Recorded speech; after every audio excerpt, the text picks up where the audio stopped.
भारत का पूर्वी तट ओडिशा की पावन भूमि, जहां समुद्र की लहरें सदियों से एक ऐसे रहस्य के चरण पखार रही हैं जिसे आज तक कोई पूरी तरह सुलझा नहीं पाया। ये पुरी है भगवान जगन्नाथ का धाम। कहते हैं यहां आस्था के आगे विज्ञान के नियम भी अपने घुटने टेक देते हैं। नमस्कार, मैं हूं आर्यन, एक यात्री जो तर्कों में विश्वास रखता है। लेकिन आज मैं जिस जगह खड़ा हूं वहां मेरे तर्क शायद काम ना है। आज हम पड़ताल करेंगे जगन्नाथ मंदिर के उन 4 महारहस्यों की जो सदियों से दुनिया को हैरान कर रहे हैं। क्या यह सिर्फ अंधविश्वास है या वाकई कोई दैवी शक्ति? चलिए मेरे साथ इस यात्रा पर। 12वीं शताब्दी में बना यह मंदिर सिर्फ पत्थर और चूने की इमारत नहीं है। ये कलिंग वास्तुकला का एक अद्भुत नमूना है जो अपने गर्भ में अनगिनत राज छिपाए बैठा है। हर रोज लाखों भक्त यहाँ आते हैं। उनके लिए ये चमत्कार भगवान का आशीर्वाद है, लेकिन एक जिज्ञासु मन के लिए ये एक चुनौती है।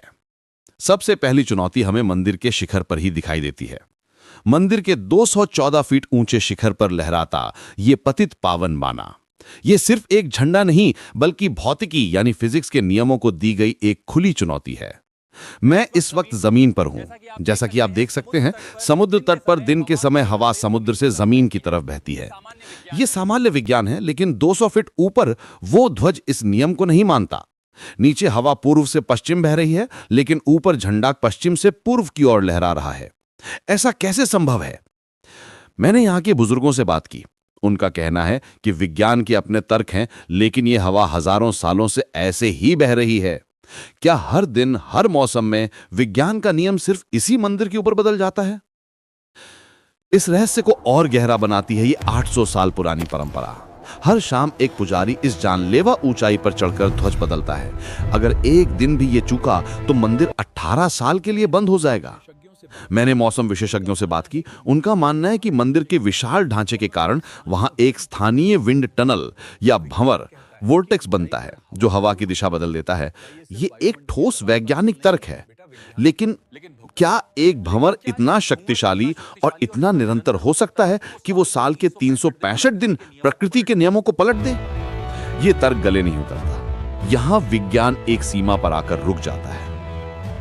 अगला रहस्य हमारी आंखों के सामने होते हुए भी ओझल रहता है। यह कहा जाता है कि दिन के किसी भी पहर मुख्य शिखर की परछाई जमीन पर नहीं पड़ती। अभी दोपहर के 12 बजे हैं। सूरज ठीक हमारे ऊपर है। हर चीज की परछाई उसके नीचे है, लेकिन इस विशालकाय ढांचे की परछाई गायब। वास्तुकारों का मानना है कि ये कोई जादू नहीं, बल्कि कलिंग इंजीनियरिंग का एक मास्टरपीस है। मंदिर के पत्थरों को ऐसे कोणों पर तराशा और जोड़ा गया है कि परछाई खुद मंदिर के ढांचे पर ही गिरकर विलीन हो जाती है। अगर ये सच है, तो 12वीं सदी के उन कारीगरों के पास विज्ञान और गणित का कितना उन्नत ज्ञान रहा होगा, यह सोचना ही रोमांचक है। लेकिन अगर परछाई का रहस्य इंजीनियरिंग है, तो इसका क्या जवाब है? आसमान की ओर देखिए। पुरी जैसे तटीय शहर में हजारों पक्षी हैं। वे हर इमारत पर बैठते हैं, लेकिन आप कभी किसी पक्षी को, यहां तक कि एक कबूतर को भी मुख्य गुंबद या सुदर्शन चक्र के ऊपर बैठे नहीं देखेंगे। कुछ लोग कहते हैं कि सुदर्शन चक्र में रेडियोधर्मी गुण हैं या कोई चुंबकीय क्षेत्र है जो पक्षियों को दूर रखता है, लेकिन इसका कोई वैज्ञानिक प्रमाण मौजूद नहीं है। और सिर्फ पक्षी ही नहीं, हवाई जहाज और हेलीकॉप्टर भी इस मंदिर के ऊपर से उड़ान नहीं भरते। हालांकि ये आधिकारिक तौर पर नो फ्लाई जोन है, लेकिन इसके पीछे की मान्यता यही है कि कोई भी जगन्नाथ यानी जगत के नाथ से ऊपर नहीं हो सकता। हम मंदिर के मुख्य द्वार सिंह द्वार के ठीक बाहर हैं। आप सुन सकते हैं समुद्र की लहरों की गर्जना कितनी तेज है।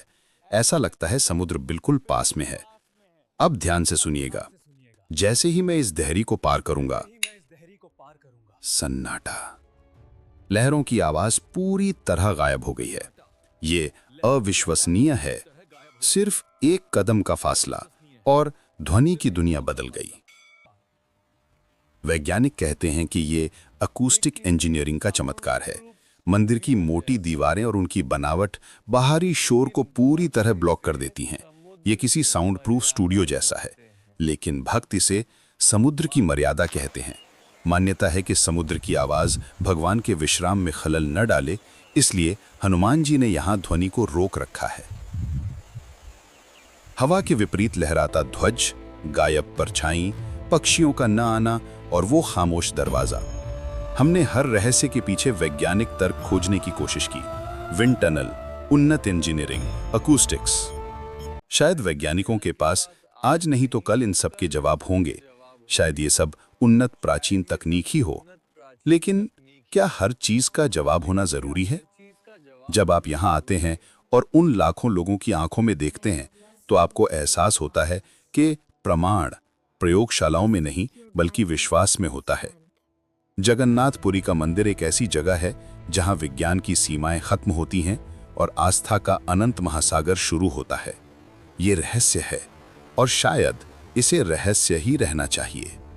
मैं हूं आर्यन, पुरी से। जय जगन्नाथ। ऐसे ही नवीनतम वीडियो के लिए चैनल को लाइक, शेयर और सब्सक्राइब करें। धन्यवाद।